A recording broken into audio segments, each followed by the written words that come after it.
बिस्मिल्लाहिर्रहमानिर्रहीम अस्सलामुअलैकुम students, this is Atif Ahmad your physics teacher. बच्चों, आज की इस वीडियो में हम डिस्कस करने जा रहे हैं magnetic field due to current carrying solenoid. आज का जो टॉपिक है एग्जाम के पॉइंट ऑफ व्यू से बहुत ही इंपॉर्टेंट है, एज अ लॉन्ग पेपर में आता है, तो आपने इसको भी बहुत ही अच्छे तरीके से समझना है। ओके बच्चों, आज के टॉपिक को प्रॉपरली अंडरस्टैंड करने से पहले ना आपको कुछ चीज़ें रिवाइज कराना बहुत ज़रूरी है। ठीक है, पहले वो चीज़ें आपको रिवाइज कराऊंगा, उसके बाद बड़ी आसानी के साथ हम इसको अंडरस्टैंड करेंगे। ओके, तो चलिए स्टार्ट करते हैं।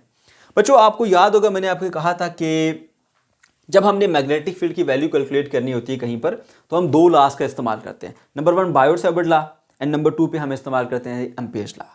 ठीक है, और बायोट-सावर्ट लॉ आप कब इस्तेमाल करते हैं? जब आपके पास थोड़ी सिंपल सिचुएशन होती है ना, लाइक आपके पास कोई कनेक्टर है, स्ट्रेट कनेक्टर है, उसमें करंट पास कर रहा है, उसके गिर्द मैग्नेटिक फील्ड बनी है, किसी एक पॉइंट पे मैग्नेटिक फील्ड को कैलकुलेट करना चाह रहे हो, तो बायोट-सावर्ट लॉ का इस्तेमाल करते हुए बड़ी आसानी से आप इसको कैलकुलेट कर लेते हो। लेकिन जब आपके पास थोड़ी सी कॉम्प्लिकेटेड सिचुएशन आ जाती है, थोड़ी मुश्किल सिचुएशन आ जाती है, तो फिर वहां पर आपका जो बायोट-सावर्ट लॉ है वो अप्लाई नहीं हो सकता। फिर वहां पर आप एम्पीयर्स लॉ का इस्तेमाल करते हुए कॉम्प्लिकेटेड सिचुएशंस के अंदर मैग्नेटिक फील्ड को बड़ी आसानी से कैलकुलेट कर सकते हो। जैसे आपने इलेक्ट्रोस्टैटिक्स के चैप्टर में देखा था कि हमारे पास दो सिचुएशन थी, एक था पॉइंट चार्ज की वजह से इलेक्ट्रिक फील्ड, वो तो एक सिंपल केस था।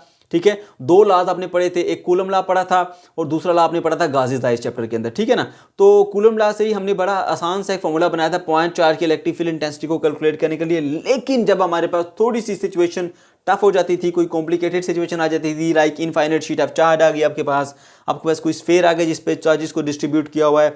ठीक है, या आपके पास कैपेसिटर की प्लेट्स के दरमियान में आपने इलेक्ट्रिक फील्ड इंटेंसिटी को कैलकुलेट करना है, तो वहां पर ये वाला फॉर्मूला वैलिड नहीं होता। ठीक है, तो उसके लिए फिर आपको एक और फॉर्मूला चाहिए था, तो फिर आए गाउस। तो गाउस ने आके जो है ना वो एक लॉ पेश किया। ठीक है, और उन्होंने टफ सिचुएशन के अंदर जहां पर इलेक्ट्रिक फील्ड को कैलकुलेट करना मुश्किल होता है, वहां पर इलेक्ट्रिक फील्ड को कैलकुलेट करके बताया था। तो जो काम इलेक्ट्रिक फील्ड में गाउस लॉ ने किया था ना, वही काम मैग्नेटिक फील्ड के अंदर जो है वो एम्पीयर्स ने किया था। ठीक है, और इन्होंने एम्पीयर्स ने भी क्या किया, यही तो बताया आपको मैंने कि जब टफ सिचुएशंस होती हैं, लाइक आपके पास कोई स्ट्रेट कनेक्टर की बजाय कोई आपके पास सोलेनॉइड आ गई है या कोई टॉरॉइड आ जाती है, ठीक है, तो उन केसेस के अंदर फिर अगर मैग्नेटिक फील्ड को कैलकुलेट करना है तो फिर एम्पीयर्स लॉ की हेल्प से हम इसको कैलकुलेट कर सकते हैं। तो इस सोलेनॉइड के अंदर भी क्योंकि हमने मैग्नेटिक फील्ड को कैलकुलेट करना है, तो मैग्नेटिक फील्ड को कैलकुलेट करने के लिए हम किसका इस्तेमाल करेंगे? एम्पीयर्स लॉ का ही इस्तेमाल करेंगे। ठीक है, तो आपके माइंड में ये कंसेप्ट जो है वो क्लियर हो जाना चाहिए कि हम इसको क्यों इस पे एम्पीयर लॉ लगाएंगे। ठीक है, अच्छा, एक चीज क्लियर होगी यहाँ पे।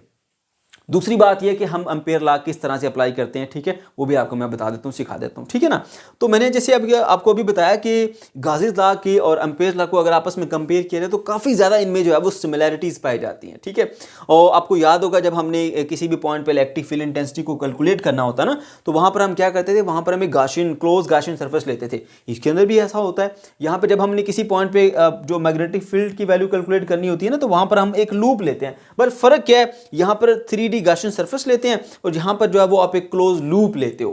ठीक है, अच्छा, अब यहां पर क्या करते हो जी, आप जो गाउस लॉ का फार्मूला लिखते हो, जो है वो flux is equal total flux is equal to 1/ε0 time total charge enclosed. अब ये जो फ्लक्स है ना, फ्लक्स ये क्या होता है? ये असल में हमारे पास डॉट प्रोडक्ट होती है ई और ए की। ठीक है, आपको याद होगा जैसे हमारे पास ये एक केस है, इनफाइनाइट शीट ऑफ चार्ज है। ठीक है, इसमें हमने एक क्लोज गाउसियन सरफेस ली थी जो कि सिलेंड्रिकल शेप की थी। हमने इधर से फ्लक्स कैलकुलेट किया था, ई डॉट ए की प्रोडक्ट निकाली थी, फिर यहाँ से फ्लक्स कैलकुलेट किया था, ई डॉट ए की प्रोडक्ट निकाली थी, फिर इस सरफेस से जो सर्कुलर सरफेस है यहाँ से हमने निकाला था, फिर वो सारी ई डॉट ए की प्रोडक्ट को हमने ऐड किया था, तो सम आया था हमारे पास। तो इसका मतलब ये हुआ कि फिर इस टोटल फ्लक्स को मैं इससे भी रिप्रेजेंट कर सकता हूँ, सम ऑफ ई डॉट ए, ठीक है, is equal to 1/ε0 time total charge enclose. तो यहां पर गौर कीजिए, ये क्या है, ई और ए, यानी इलेक्ट्रिक फील्ड इंटेंसिटी ई और वेक्टर एरिया ए की डॉट प्रोडक्ट का सम है ये। और जो एम्पीयर्स लॉ है ना, ये भी इसी तरह से, यहां पर ई की बजाय क्या आ जाएगा, बी आ जाएगा, और यहां पर एरिया की बजाय जो है वो लेंथ आ जाएगा। क्यों? यहां पर हमने एक क्लोज गाउसियन सरफेस ली थी। ठीक है, वो 3D ऑब्जेक्ट था, 3D शेप थी हमारे पास। अब यहां पर हम लूप ले रहे हैं, अब लूप की तो लेंथ होती है, एरिया तो नहीं होता। ठीक है, तो हम क्या करेंगे, उस लेंथ को छोटे छोटे पीसेस में ब्रेक करके, ठीक है, उसको स्ट्रेट बना लेंगे और उसके साथ बी की जो है वो हम प्रोडक्ट लेते हैं और फिर उन सबका हम सम कर लेते हैं। यहां पर क्या किया, इलेक्ट्रिक फील्ड ई और वेक्टर एरिया ए, इनकी प्रोडक्ट लेके उसका सम कर लिया। यहां पर हम क्या करेंगे, मैग्नेटिक फील्ड बी और इस लूप का जो एक लेंथ एलिमेंट है डेल्टा एल, उसकी डॉट प्रोडक्ट लेके उन सबका हम क्या कर लेंगे, सम कर लेंगे। ये इक्वल होता था 1/ε0 टाइम टोटल चार्ज इंक्लोज, जो कि इसमें चार्ज हमने क्लोज किया गॉसियन सरफेस में, यहाँ पर क्या आएगा, एप्सिलॉन नॉट की जगह यहाँ पर क्या रहेगा हमारे पास म्यू नॉट आ जाएगा। वहाँ पे 1/एप्सिलॉन नॉट, यहाँ पर उसकी रिप्लेसमेंट में म्यू नॉट आ गया। ठीक है, वहाँ पर हम लिखते थे चार्ज इंक्लोज, यहाँ पर लिखेंगे करंट इंक्लोज आ जाएगा। ठीक है बच्चों, तो उम्मीद है ये पॉइंट जो आपको समझ में आ गया होगा। ये बेसिकली बिल्कुल सिंपल और आसान सा है। ठीक है, तो याद रहे इन दोनों में काफ़ी ज़्यादा सिमिलरिटीज पाई जाती है, और जब भी आपने इसको अप्लाई करना है तो आपने क्या करना है, जिस तरह गाजीज लॉ में करते थे कि सबसे पहले एक आपने क्या करनी है, एक क्लोज एम्पेरियन लूप ले लेनी है। ये देखिए मैंने एक कनेक्टर में से करंट पास कर रहा है, उसके अराउंड मैग्नेटिक फील्ड कैलकुलेट करनी थी, तो मैंने सबसे पहले वहां पर क्या ले ली, एक लूप ले ली। ठीक है, जिसको हम एम्पेरियन लूप कहते हैं। फिर क्या करना है, हमें पता है कि यहाँ पर बी डॉट डेल्टा एल का सम निकालना है, तो हमने इस लूप को छोटे छोटे पीसेस में ब्रेक करके स्ट्रेट बना लेना है, उसकी बी के साथ प्रोडक्ट लेके ऐड कर लेना है और उसको इसके इक्वल कर देना है। ठीक है, तो इस तरह से हम मैग्नेटिक फील्ड की वैल्यू को कैलकुलेट कर सकते हैं by using the Ampere's law. उम्मीद है आपको ये पॉइंट जो है वो समझ में आ गए होंगे। अब थोड़ा सा हम समझ लेते हैं जी हमारे पास ये जो सोलेनॉइड है, ये सोलेनॉइड क्या होती है। बच्चों सोलेनॉइड बहुत ही सिंपल और आसान है, कोई मुश्किल चीज़ नहीं है। आपके पास एक स्ट्रेट वायर है ना, ठीक है, लाइक कोई भी आप घर में जो वायर्स वगैरह यूज़ करते हैं, कोई भी आयरन की बनी हुई या कॉपर की बनी हुई वायर ले लें जिसके ऊपर इंसुलेशन होती है। ठीक है, अब उसको क्या करो, आप कोई सिलेंडर ले लो, लाइक ये मार्कर ले लीजिए, इस मार्कर के ऊपर ऐसे उसको वैसे वाउंड करो, ऐसे वाउंड करने के बाद ऐसे, ठीक है, उसके बाद फिर इसको मार्कर को निकाल लीजिए, तो ये आपके पास स्प्रिंग लाइक शेप में या स्पायरल शेप के अंदर जो है ना वो आपके पास ये कनेक्टिंग वायर आ जाएगी कुछ इस तरह से। उसको सिंपली हम सोलेनॉइड कहते हैं। कोई मुश्किल चीज़ नहीं, कोई रॉकेट साइंस इसमें नहीं है। सोलेनॉइड इज अ कॉइल, ठीक है, insulated wire bounded on a cylinder. ये असल में क्या होती है जी, एक कॉइल ही होती है, ठीक है, जो कि हमने एक सिलेंडर के ऊपर वाउंड करके बनाई होती है। ठीक हो गया, ओके जी। अब हम बात कर लेते हैं जी इसकी थोड़ी सी मजीद डिटेल के साथ। वो क्या है जी, आप सब जानते हो जब भी किसी कनेक्टर से करंट पास करता है ना, उसमें मैग्नेटिक फील्ड तो बनती है। तो ये एक सोलेनॉइड है, अगर इसमें से करंट पास करेगा तो डेफिनेटली इसमें से भी मैग्नेटिक फील्ड बनेगी। ठीक है, अब ऑब्जर्व किया कि इसकी जो मैग्नेटिक फील्ड है वो स्ट्रेट जो एक वायर में करंट पास कर रहा था उसकी मैग्नेटिक फील्ड से थोड़ी सी डिफरेंट है। इसके अंदर प्रॉपर एक नॉर्थ और साउथ पोल बनते हैं, और उसकी मैग्नेटिक फील्ड जो है वो एक बार मैग्नेट की फील्ड की तरह थी। बार मैग्नेट किसे कहते हैं मैं आपको वो बता देता हूँ। देखिए जी, ये आप जो लैब में अक्सर आप देखते होंगे, ये ऐसे नॉर्थ और साउथ पे लिखा होता है, ये ऐसा रेड और ब्लू उसकी कलर्स होते हैं दो। ठीक है, तो ये जो मैग्नेट है ना आपको बस ये, इसको हम बार मैग्नेट कहते हैं। इसकी जो मैग्नेटिक फील्ड होती है वो भी आपको मैं बता देता हूँ कि इस तरह से नॉर्थ से ऐसे आउटवर्ड होती है इस तरह से, और साउथ में इंटर हो रही होती है ऐसे, और यहाँ पे भी कुछ फील्ड है वो वीक होती है, यहाँ पर ये ऐसे, ये फील्ड होती है एक बार मैग्नेट की। तो ये ऑब्जर्व किया गया कि ये जो सोलेनॉइड है ना, इसकी जो मैग्नेटिक फील्ड है वो बिल्कुल similar to the bar magnet थी। ठीक है ना, ओके।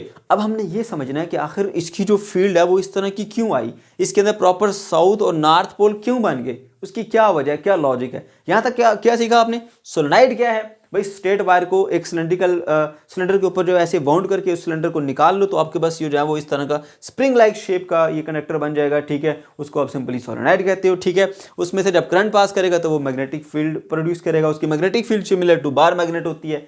ठीक है, ये बार मैग्नेट की फील्ड मैंने आपको दिखा दी। अब हमने ये जानना है कि आखिर ऐसा क्यों होता है, इसकी फील्ड बार मैग्नेट की तरह की क्यों होती है। ठीक है बच्चों, तो मैं आपको थोड़ी सी डिटेल से बताता हूँ। अब ये पॉइंट्स जो है जरा ध्यान से सुनिएगा। ये हमने एक बैटरी लगाई है, ठीक है, ये सिलेंडर जो है वो मैंने इसके अंदर शो किया, उसका पर्पस ये था कि आपको सिर्फ ऊपर वाला फेस जो है वो इस जो है वो कॉइल का नजर आए, नीचे वाला फेस जो है वो नजर ना आए। तो आप देख सकते हैं कि ये जो वायर जा रही है ना, इस पाइप के नीचे से घूम के ऊपर आ रही है ऐसे, तो ऐसे मैंने इसके ऊपर जो है वाउंड की हुई, यहाँ से ऊपर से आखिरी जो एज है इसका वो ऊपर से नीचे आके यूं बैटरी से कनेक्ट हो गई है। सही है, अब इसमें जो करंट पास कर रहा है ना वो यहाँ से पॉजिटिव से यूं जा रहा है और इस कॉइल के अंदर यहाँ से यूं आ रहा है। तो इसके जो सारे ऊपर वाले पॉइंट्स हैं उनमें से करंट बाहर को आ रहा है ऐसे बाहर को, और जो सारे नीचे वाले पॉइंट्स हैं इसमें करंट ऐसे इंटर हो रहा है ऐसे। तो ऊपर के पॉइंट्स जो हैं उनको मैंने ऐसे यूं समझे कि मैंने इसको ऐसे कट करके ना इसका जो क्रॉस सेक्शन व्यू है ना वो मैंने दिखाया। तो यहाँ पर ये जो वायर के डायमीटर्स आपको नजर आ रहे हैं, यहाँ पर ये कट्टे हुए ऐसे नजर आ रहे हैं। तो यहाँ से करंट क्योंकि वायर से बाहर आ रहा था, तो बाहर आने वाले करंट को मैंने ऐसे डॉट से शो किया है। तो यहाँ पे करंट नीचे इंटर हो रहा था उसके अंदर ऐसे, तो उसको मैंने ऐसे क्रॉस से शो किया है। तो ये डॉट और क्रॉस का पर्पस क्या है, ऊपर जो डॉट मतलब करंट यहाँ से बाहर को आ रहा है, और ये जो क्रॉस इसका मतलब करंट यहाँ से ऐसे इसमें इंटर हो रहा है। तो यहाँ से करंट निकल के इसमें ऐसे इंटर हो रहा था, तो ऊपर डॉट और नीचे मैंने क्रॉस लगा के दिखाया आपको। सही है, ये इस तरह की सिचुएशन होती है। अब ये किस तरह से इस तरह की मैग्नेटिक फील्ड बनाता है कि इनसाइड स्ट्रेट मैग्नेटिक फील्ड बन जाती है और बाहर को मैग्नेटिक फील्ड वीक हो जाती है, और ये बार मैग्नेट की तरह की फील्ड कैसे बन जाती है, जरा वो देखिएगा ध्यान से। देखिए ये जो ऊपर वाले पॉइंट्स हैं इन सब से करंट बाहर आ रहा है, ठीक है, तो जब किसी कंडक्टर में करंट पास करता है तो उसके गिर्द सर्कुलर मैग्नेटिक फील्ड बनती है। ये कंसेप्ट आपने सीखा हुआ है। उसकी डायरेक्शन कैसी होती है कि आप अभी थंब की डायरेक्शन जो है वो करंट की डायरेक्शन में करनी है, तो आपकी कर्लिंग फिंगर जो है वो मैग्नेटिक फील्ड की डायरेक्शन में होंगी। तो हम एक इस लूप को कंसीडर करते हैं, ये एक वायर की तरह ही है, ऐसे इसमें करंट बाहर को आ रहा है, तो फिर मैं थंब को ऐसे रखूंगा आउटवर्ड और ऐसे फिंगर्स को कर्ल करूंगा, तो ये एंटी क्लॉकवाइज डायरेक्शन में मैग्नेटिक फील्ड बनी। यहाँ पे anti clockwise direction, anti clockwise direction, anti clockwise direction, ठीक है। और यहाँ पर करंट इसमें एंटर हो रहा है ऐसे ऐसे ऐसे, तो अब थंब किधर होना चाहिए, इस करंट की डायरेक्शन में होना चाहिए। तो कर्लिंग फिंगर मैग्नेटिक फील्ड को शो करेंगे ऐसे, कर्लिंग फिंगर मैग्नेटिक फील्ड, ऐसे मैग्नेटिक फील्ड, ऐसे मैग्नेटिक फील्ड। तो नीचे तमाम पॉइंट्स के ऊपर मैग्नेटिक फील्ड जो है वो कैसे आएगी हमारे पास, वो आएगी जी हमारे पास क्लॉकवाइज, और ऊपर तमाम पॉइंट्स के ऊपर फील्ड आ जाएगी एंटी क्लॉकवाइज। समझ गए? अब ऊपर एंटी क्लॉकवाइज और नीचे कैसे हमारे पास क्लॉकवाइज आ गई। अब ये फील्ड जो है ना वो आपस में इंटरेक्शन करती है, और इनके इंटरेक्शन के नतीजे में ना हमारे पास फील्ड थोड़ी सी डिफरेंट वे में बनती है, जैसे यहां पर मैंने आपको दिखाई है। अब जरा वो जान लीजिए कैसी बनती है फील्ड। यहां पर देखो इस पॉइंट के ऊपर इसकी फील्ड इनके आपस में ऑपोजिट है। यहां देखो फील्ड ऑपोजिट है, यहां देखो फील्ड ऑपोजिट है, कैंसल आउट करती है यहां पर या डिक्रीज करती हैं। यहां पर देखिए फील्ड ऑपोजिट, यहां पे भी फील्ड ऑपोजिट, यहां पे भी फील्ड ऑपोजिट। तो यहां जहां फील्ड एक दूसरे के ऑपोजिट है वहां पे फील्ड रिड्यूस हो जाएगी, ठीक है। और यहां देखो इस पॉइंट पे देखो फील्ड इधर को, यहां पर देखो इस पॉइंट पे फील्ड इधर को, इस पॉइंट पे फील्ड देखो इधर को। ये सारे के सारे जो इन साइड है ना वो तमाम जो है वो एक ही डायरेक्शन में ऐसे, तो ये सारी मिलके जो है वो स्ट्रॉन्ग फील्ड बनाती हैं इस डायरेक्शन के अंदर। ये आप देख सकते हैं, ये देखो ये देखो, ये भी सेम डायरेक्शन में है, इसका इससे कंपैरिजन कर लो, ये भी सेम डायरेक्शन में है। और इस वजह से अंदर जो फील्ड है वो बहुत स्ट्रॉन्ग हो जाती है, जिसको मैंने ज्यादा ऐसे मैग्नेटिक लाइंस ऑफ फोर्स बना के दिखाया आपको, ठीक है। अब बाहर जो है ना ये जो थोड़े से रीजन हैं इनकी वजह से कुछ ना कुछ मैग्नेटिक फील्ड होती है, लेकिन वो मैग्नेटिक फील्ड बहुत वीक होती है, सही है। तो आपको उम्मीद है ये पॉइंट जो है वो समझ में आ गया होगा कि यहां पर इन जो वायर्स हैं इनकी फील्ड्स आपस में इंटरेक्ट करती हैं। उन फील्ड्स के इंटरेक्शन के नतीजे में आपके पास कुछ इस तरह से मॉडिफाई होकर फील्ड जो है वो आपको मिल रही होती है। क्लियर हुई बात? ओके जी, तो ये चीज हमने सीख ली कि क्यों इसके अंदर फील्ड जो है वो स्ट्रॉन्ग होती है और बाहर फील्ड जो है वो क्यों वीक होती है। ओके, अब एक दो पॉइंट्स और यहाँ पर मैं आपको पढ़ के बता देता हूँ। Current carrying solenoid is also called electromagnet. अब जो करंट कैरिंग सोलेनाइड होती है ना, इसको हम इलेक्ट्रोमैग्नेट भी कहते हैं। क्यों इलेक्ट्रोमैग्नेट कहते हैं? ये एक ऐसा मैग्नेट है जो कि इलेक्ट्रिसिटी की एड से बनता है। देखो ये तो मैग्नेट ऐसा है ना जो कि हम बाहर मैग्नेट जिसको हम कहते हैं, सिंपल बिल्कुल उसी तरह का काम जो है ना ये भी करती है, क्योंकि इसके मैग्नेटिक फील्ड और इसकी मैग्नेटिक फील्ड आप देख सकते हैं सिमिलर मैग्नेटिक फील्ड है ना। तो इन दोनों की मैग्नेटिक फील्ड जो है वो आपस में क्या करती है, मैच करती है। सिमिलर मैग्नेटिक फील्ड्स हैं ये आपस में, देख सकते हैं आप, सही है। तो इसको मैं इलेक्ट्रोमैग्नेट इस वजह से कहता हूं। और इलेक्ट्रोमैग्नेट कहने का पर्पस ये कि जब करंट होगा तो ये एज अ मैग्नेट बिहेव करेगा, जब करंट नहीं होगा ना तो ये एज अ मैग्नेट बिहेव भी नहीं करेगा। बात समझ आ गई आपको? ठीक है, तो इस तरह से हमारे पास ये इलेक्ट्रोमैग्नेट कहलाता है। अब इसकी इलेक्ट्रोमैग्नेट की जिस तरह इसमें तो नॉर्थ और साउथ पोल उस पर लिखा होता है, इसमें कैसे पता चलेगा कि इसकी डायरेक्शन किधर है, नॉर्थ किधर है, साउथ किधर है ना। उसके लिए फिर हम राइट हैंड रूल का इस्तेमाल करेंगे कि आप इस सोलेनॉइड को इस तरह से ग्रिप करो कि आपकी जो घूमती हुई उंगलियां है ना वो करंट की डायरेक्शन में हो, तो तब जो थंब है वो in the direction of north pole होगा।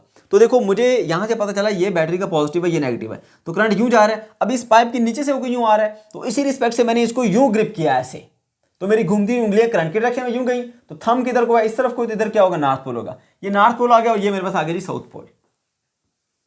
समझ गए? तो एक तरफ नॉर्थ पोल आ गया, दूसरी तरफ क्या आ गया मेरे पास, साउथ पोल आ गया। ओके, तो इस तरह से मैं आसानी से इसकी डायरेक्शन जो है वो फाइंड कर सकता हूं। अगर आप चाहें तो यहां से पढ़ भी सकते हैं।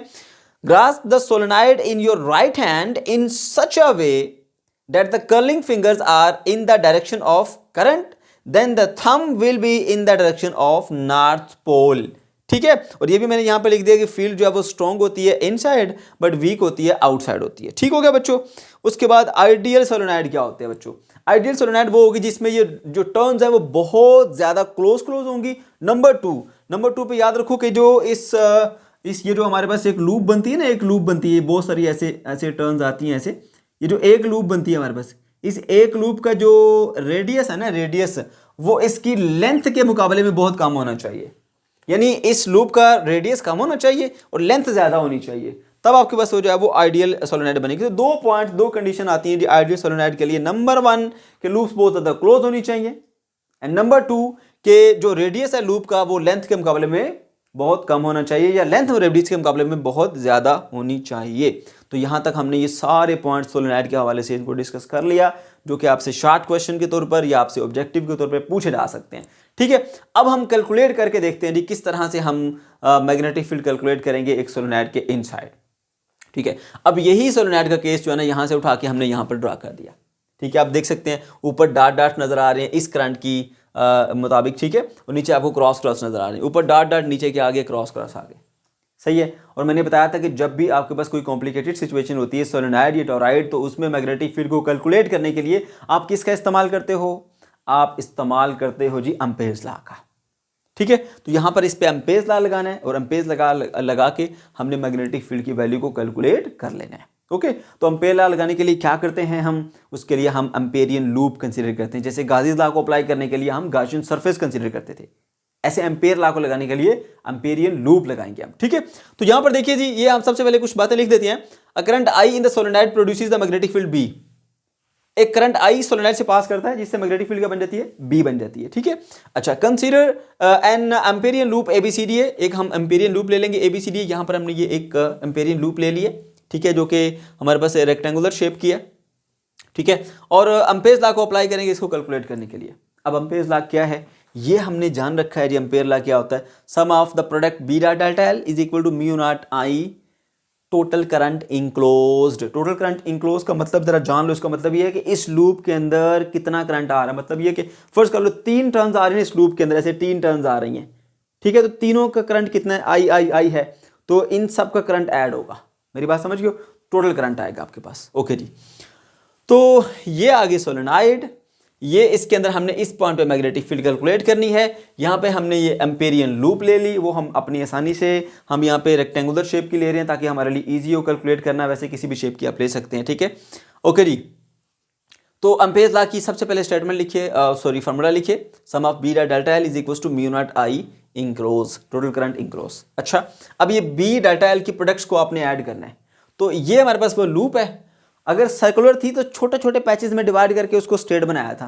अब ये तो रेक्टेंगुलर है, चार साइड है, 4 स्ट्रेट हैं, तो चारों में अलग अलग बी डॉट डेल्टा एल ले लीजिए। ठीक है, सबसे पहले जो है ना वो ये लेंथ ए बी L1 है, ये लेंथ बी से सी तक L2 है, ए से डी तक L3 है और डी से सी तक L4 लेंथ है।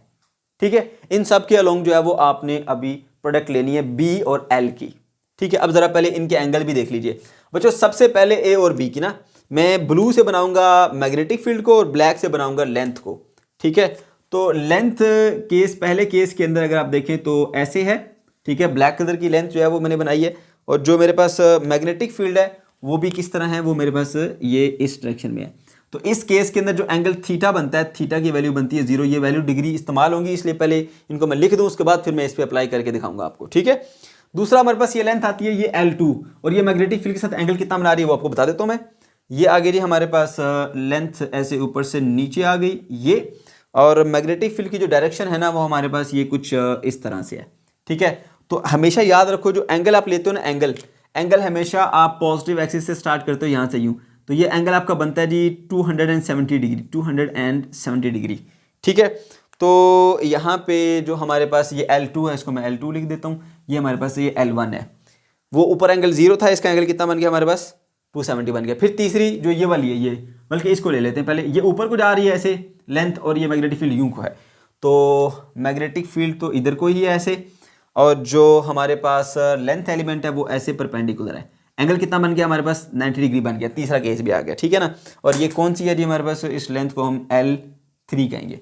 फिर हम आ जाते हैं जी L4 के ऊपर। ठीक है, तो L4 में अगर हम देखें तो वो कहाँ बनाए, हम यहाँ बना लेते हैं। L4 में जो हमारे पास लेंथ है वो अपोजिट टू द फील्ड है, इधर को है, और दूसरी जो है जी हमारे पास फील्ड वो इस डायरेक्शन में है। तो आप देख सकते हैं कि ये दोनों जो हैं वो एक दूसरे से किधर हैं जी, अपोजिट हैं। तो थीटा की वैल्यू कितनी बनेगी 180 डिग्री। ये एंगल्स पहले निकाल के रख लो ना, ताकि आपको इस्तेमाल करने हैं ये। ठीक है, तो पता होना चाहिए पहले। अच्छा जी, तो सबसे पहले ये चारों के अलोंग हमने जो है ना वो क्या ले लेनी जी, प्रोडक्ट ले लेनी है। सबसे पहले G B dot delta L1 इसकी और बी की प्रोडक्ट ले लो। ठीक है, ये आ गया, प्लस दूसरी B dot delta L2, B dot delta L3, B dot delta L4 लिख दिया, is equal to mu naught time I current enclose. ये मैंने लिखा है इंक्लोज, छोटा सा लिखा है, शायद आपको नजर ना आ रहा हो, ये लिखा हुआ है इंक्लोज्ड, जितना इस लूप ने करंट इंक्लोज किया है। फिर नंबर 2 पे चलिए, इन सब की वैल्यूज पुट कीजिए। आप सब जानते हैं ए डॉट बी किसके इक्वल होता है, ए बी कॉस थीटा के। तो बी डॉट एल फिर किसके इक्वल होगा, B L one cos theta, B L two cos theta, B L three cos theta, B L four cos theta is equal to mu naught time I current enclosed. Okay, अच्छा जी, उसके बाद फिर हम क्या करेंगे जी, उसके बाद बच्चों हमारे पास आ जाता है जी, यहाँ पर देखिए इन सब थीटा की वैल्यूज पुट करनी है आपने। तो थीटा जो है ना, यहाँ पर पहले केस में बी और एल वन के दरम्यान में कितना था, बी और एल वन के दरम्यान एंगल 0 था, थीटा 0 पुट करो। बी और एल टू के दरम्यान में, ये देखो ये एल टू ऊपर को ये आ रही है, ऊपर से नीचे को आ रही है, ठीक है, और फील्ड इधर को जा रही है, ये वाला केस ये। तो एंगल क्योंकि हमेशा पॉजिटिव एक्सिस से स्टार्ट होता है तो ये 270 डिग्री बनता है, ठीक है। तो ये हमारे पास 270 आएगा इसकी जगह पे। फिर बी एल थ्री, ये L3 जो है वो हमारे पास ऐसे ऊपर को जा रही है और ये इधर को जा रही है फील्ड, तो इनमें एंगल कितना बनता है 90 डिग्री का। तो यहाँ पर मैंने लिखा BL3 में थीटा 90 है। उसके बाद यहाँ पर जो है वो थीटा 4 जो है वो क्योंकि अपोजिट में है दोनों तो 180 डिग्री बनेगा, ठीक है। और मैंने एक बात आपको और भी बताई थी कि फील्ड इनसाइड द सोलेनोइड जो है वो बहुत स्ट्रॉन्ग होती है और आउटसाइड उससे कंपैरेटिवली बहुत कम होती है, इसलिए आउटसाइड को हम जो मैग्नेटिक फील्ड है वो हम 0 कंसीडर करते हैं, इसको निगलेक्ट करते हैं। तो आउटसाइड में चौथे केस के अंदर फील्ड जो है ना आपने यहाँ पर 0 पुट करनी है, ये बात याद रहे, ठीक है। अच्छा, अब बी एल कॉस थीटा 0, तो कॉस 0 पे 1 होता है, ये मिलेगा बी एल 1। यहाँ पे कॉस 270 पे 0 होता है, कॉस 90 पे 0 होता है, और ये बी 0 होने की वजह से ये मल्टीप्लाई होकर पूरा हो गया, हो जाएगा 0 is equal to mu naught time I current enclosed, ठीक है। अच्छा, अब बच्चों जरा गौर से सुनो, इधर बचा बी एल वन और इधर बचा B L one into mu naught I, clear हुई बात। अच्छा, उसके बाद क्या है जी हमारे पास, उसके बाद ये है कि ये रिलेशन आ गया। अब ये जो करंट है ना आई करंट, ये टोटल करंट जो इंक्लोज हुआ, टोटल करंट जो इंक्लोज हुआ, तो अब हमें वो टोटल करंट जो इस लूप ने क्लोज किया ना उसको निकालना है, बस इतना सा काम हमारा रह गया, ये सारा काम रेडी हो गया, सिर्फ हमने वो टोटल करंट जो इस लूप ने इंक्लोज किया ना वो निकालना है। पर ध्यान से सुनना जरा, देखो मैं आपको पहले एक चीज क्लियर कर दूं, ये एक लूप अगर इसमें आती है ना, सिर्फ इस एम्पीरियल लूप में ना सिर्फ एक टर्न आती है अगर इसकी सोलेनोइड की, तो उसमें करंट है आई। अगर ये 2 टर्न क्लोज करेगा ना तो 2i, अगर ये 3 टर्न क्लोज करेगा ना तो 3i। मेरी बात समझो, तो जितनी टर्न्स इसमें से पास करेंगी ना उनमें करंट आई पास कर रहा है, सेम करंट पास कर रहा है, उतने टाइम करंट इसमें से पास करेगा, ठीक है। तो टोटल करंट इंक्लोज होता है जो इसमें आता है, तो इसलिए मैंने लिखा कि करंट इंक्लोज, जितने करंट की टर्न इसने इंक्लोज की हर एक में आई था, तो वो तमाम करंट जो है वो निकाल के आपने यहाँ पे पुट करना है, ठीक है। उसके लिए अब हम क्या करेंगे, सबसे पहले बताएंगे current enclose by the 1 turn, एक टर्न जो करंट इंक्लोज करती है वो कितना है, आई है, ठीक है। उसके बाद ये total number of turns in the length L1, ये यहां से लेकर ना यहां तक लेंथ है इस लूप की, L1 है, और यही वो लेंथ है जो सोलेनोइड की इसने इंक्लोज की है, इस लूप ने इंक्लोज की है, ठीक है। तो यहां से लेकर यहां तक जो लेंथ L1 है ना, इस L1 लेंथ के अंदर कितनी टर्न्स आई हैं उसको मानने के लिए, जानने के लिए क्या करेंगे, number of turns per unit length से मल्टीप्लाई करेंगे, ठीक है। तो total number of turns in the length L1 को n से रिप्रेजेंट करते हैं और उसकी वैल्यू किसे मिलेगी, n जो number of turns per unit length है उसको इस लेंथ से मल्टीप्लाई करेंगे, L1 लेंथ जो इसके अंदर हमने क्लोज की है इस लूप में, तो इससे मल्टीप्लाई किया तो n L1 आ गया हमारे पास, ठीक है। अच्छा, उसके बाद क्या है जी, total current enclosed by the loop, तो इस लूप में भी टोटल करंट की जितनी टर्न्स आई हैं वो टर्न्स हैं n इंटू L1, हर टर्न में करंट कितना था आई, तो टोटल करंट कितना इंक्रोज हुआ, n L1 इंटू आई हो गया, सही है। तो वो n L1 इंटू आई आपने यहां पर पुट कर देना है, ये L1 इस L1 से कट गया, ठीक है, और कटने के बाद हमारे पास बचा b is equal to n time mu naught I, ये वो रिलेशन आ गया। अब कुछ बच्चों को यहाँ पे ना थोड़ी सी कंफ्यूजन रहती है, मैं इसलिए दोबारा से मैं रिवाइज कर देता हूँ। याद रहे बच्चों, ये जो हमारे पास एक लूप आई है ना, ये एम्पेरियन लूप, इस लूप के अंदर इस सोलेनोइड की जितनी टर्न्स गुजरी हैं ना, हर एक में करंट आई पास कर रहा था, ठीक है। तो वो तमाम करंट जो है वो हमने ऐड करने हैं, सही है। तो अब देखिए जरा, हमें पहले टर्न्स निकालनी, कितनी टर्न्स इस लूप के अंदर आई हैं, फिर हर टर्न्स को जितनी तादाद आ जाएगी टर्न्स की उसको आई से मल्टीप्लाई करेंगे तो उतना करंट आ जाएगा हमारे पास, ठीक है। अब वो कैसे पता चलेगा कि इस लूप, ये जो एम्पेरियन लूप है उसने कितनी टर्न्स इंक्लोज की हैं, यहां से लेकर यहां तक ये लेंथ जो है ना वो है L1, इतनी लेंथ L1 जो है इस सोलेनोइड की, वो उसकी टर्न्स इसके हिस्से में आई हैं एम्पेरियन लूप में। हमें पता है कि पर यूनिट लेंथ क्या है जी, n है, और ये कितनी लेंथ इस्तेमाल हुई, L1, तो L1 को n से मल्टीप्लाई करेंगे तो हमारे पास टोटल नंबर ऑफ टर्न्स आएंगी जो इस लूप के अंदर बंद हुई हैं इस सोलेनोइड की, अब हर एक के अंदर करंट आई पास कर रहा था, तो जो टोटल करंट आया वो n time L1 into I आ गया। ठीक है, n इंटू L1 वो टर्न्स की तादाद है जो इसके अंदर क्लोज हुई, और हर टर्न में करंट आई था, तो आई से मल्टीप्लाई किया तो वो टोटल करंट आ गया हमारे पास, जो कि इस लूप के अंदर इंक्लोज हुआ। इस तरह से हमारे पास n L1 इंटू आई आया, L1 से कट जाता है, B is equal to n time mu naught into I आ गया। ठीक है बच्चों, अब उसके बाद हम ये देख लेते हैं ये मैग्नेटिक फील्ड स्ट्रेंथ जो B है ये किन किन फैक्टर्स पे डिपेंड करती है। तीन चीजें इसके फार्मूले से शो हो रही हैं, n, म्यू नॉट और I। n है जी number of turns per unit length, तो number of turns per unit length जितनी ज़्यादा होगी उतनी ज़्यादा फील्ड होगी, जितनी कम होगी उतनी फील्ड कम होगी। नंबर 2 पे आता है हमारे पास ये म्यू नॉट। म्यू जो है वो परमेबिलिटी होती है कि कोई मटेरियल कितना अलाउ करता है फील्ड को कि वो उसमें से पास कर जाए। तो जितनी ज़्यादा मीडियम की परमेबिलिटी होगी, ठीक है, उतना ज़्यादा वो फील्ड को अलाउ करेगा, जितनी कम परमेबिलिटी होगी उसकी उतना वो कम अलाउ करेगा, ठीक है, तो कम फील्ड होगी।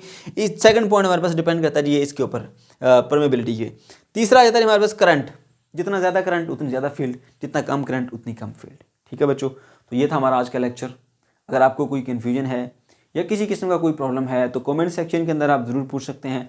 अगर वीडियो पसंद आई है तो इसको ज़रूर से लाइक कीजिएगा, अपने दोस्तों के साथ शेयर करना मत भूलिएगा, चैनल को सब्सक्राइब कीजिएगा। अल्लाह हाफिज़।